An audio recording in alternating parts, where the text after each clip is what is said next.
امام حسن حضرت زہرا اور حضرت علی کے سب سے بڑے فرزند ہیں، جنہوں نے آغوش پیغمبر میں تربیت پائی اور پیغمبر انہیں بے انتہا چاہتے تھے۔ امام حسن حضرت علی کی تمام جنگوں میں رقاب علی میں بہت شجاعت کے ساتھ کافرین و منافقین سے جنگ کرتے رہے۔ لوگ انہیں ان کی جود و بخشش اور عطا سے پہچانتے تھے۔ امام حسن مال کو ایک امانت کے طور پر دیکھتے تھے اور ہمیشہ ان کی یہ کوشش رہتی تھی کہ یہ مال نیاز مند اور محتاجوں تک یعنی اس مال کے اصلی وارثوں تک پہنچ جائے۔ امام حسن نے اپنی زندگی میں 2 بار اپنے تمام مال کو محتاجوں میں تقسیم کیا اور 3 بار اپنے تمام مال کو غریبوں اور مسکینوں کو دیا۔ ایک دن ایک عرب شخص نے امام حسن سے کچھ پیسے مانگے۔ حضرت نے فرمایا، صندوق میں جو کچھ بھی ہے اسے دے دو۔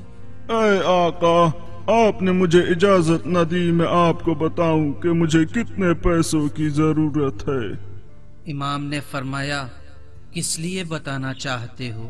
تاکہ مجھے میری ضرورت کے مطابق پیسے دے سکیں۔ امام نے فرمایا، ہم اس خاندان سے ہیں کہ ہمارے پاس جو کچھ بھی ہوتا ہے ہم اسے دے دیتے ہیں، اس سے پہلے کہ فقیر اپنی ضرورت کو ہمارے سامنے بیان کرے اور شرمندگی کا احساس کرے۔ امام کی عنایت اور سخاوت کا اثر دیکھ کر کسی ایک چاہنے والے نے سوال کیا، کیوں آپ کبھی کسی فقیر کو خالی ہاتھ لوٹنے نہیں دیتے؟ امام نے فرمایا، کیونکہ میں خدا کی عنایتوں کا محتاج ہوں اور میں اپنے خدا سے امید کرتا ہوں۔ میں کس طرح سے ایک ضرورت مند کو خالی ہاتھ جانے دوں، جبکہ میں خود خدا کی عنایت و عطا کا محتاج ہوں، اور خدا نے مجھے یہ عادت دی ہے کہ میرے پاس جو کچھ بھی ہوتا ہے میں اسے دے دیتا ہوں۔ اگر میں اپنی اس عادت کو چھوڑ دوں تو میں ڈرتا ہوں کہ خدا بھی اپنی عنایت اور عطاؤں کو مجھ پر روک دے گا۔ امام حسن مال کو اس طرح دیکھتے تھے کہ جو کچھ بھی میرے ہاتھ میں ہے سب خدا کی عطا ہے اور لازم ہے کہ خدا کی راہ میں صرف کروں۔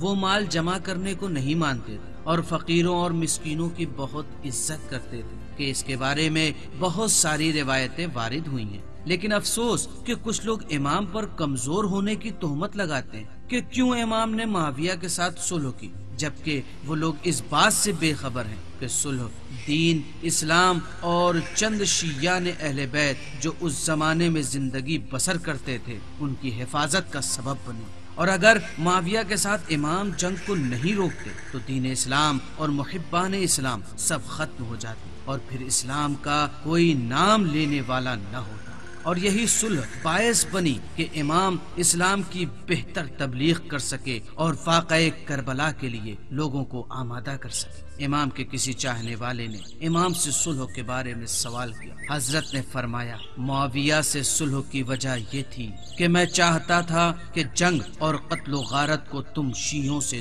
دور کر سکو۔ کسی اور محب نے امام سے صلح کی وجہ پوچھی۔ امام نے فرمایا، مجھے خوف تھا کہ اگر میں معاویہ سے صلح نہ کروں تو اس زمین پر کوئی مسلمان باقی نہ بچے گا جو دین حقیقی کو بچا سکے۔ ابو سعید نامی شخص نے امام سے سوال کیا، آپ کی معاویہ فاسق کے ساتھ صلح کرنے کے پیچھے کیا سبب ہے؟ حضرت نے فرمایا، معاویہ سے میری صلح کے پیچھے وہی وجہ ہے جو وجہ پیغمبر اسلام کی یہودیوں اور اہل مکہ کے ساتھ حدیبیہ میں صلح کی تھی، اور یہی سبب ہے کہ اسلام آج تک باقی ہے۔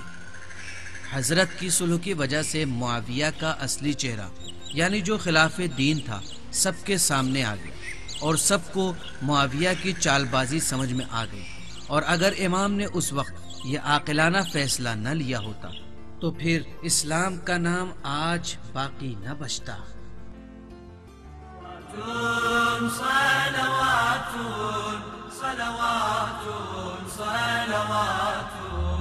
صلوات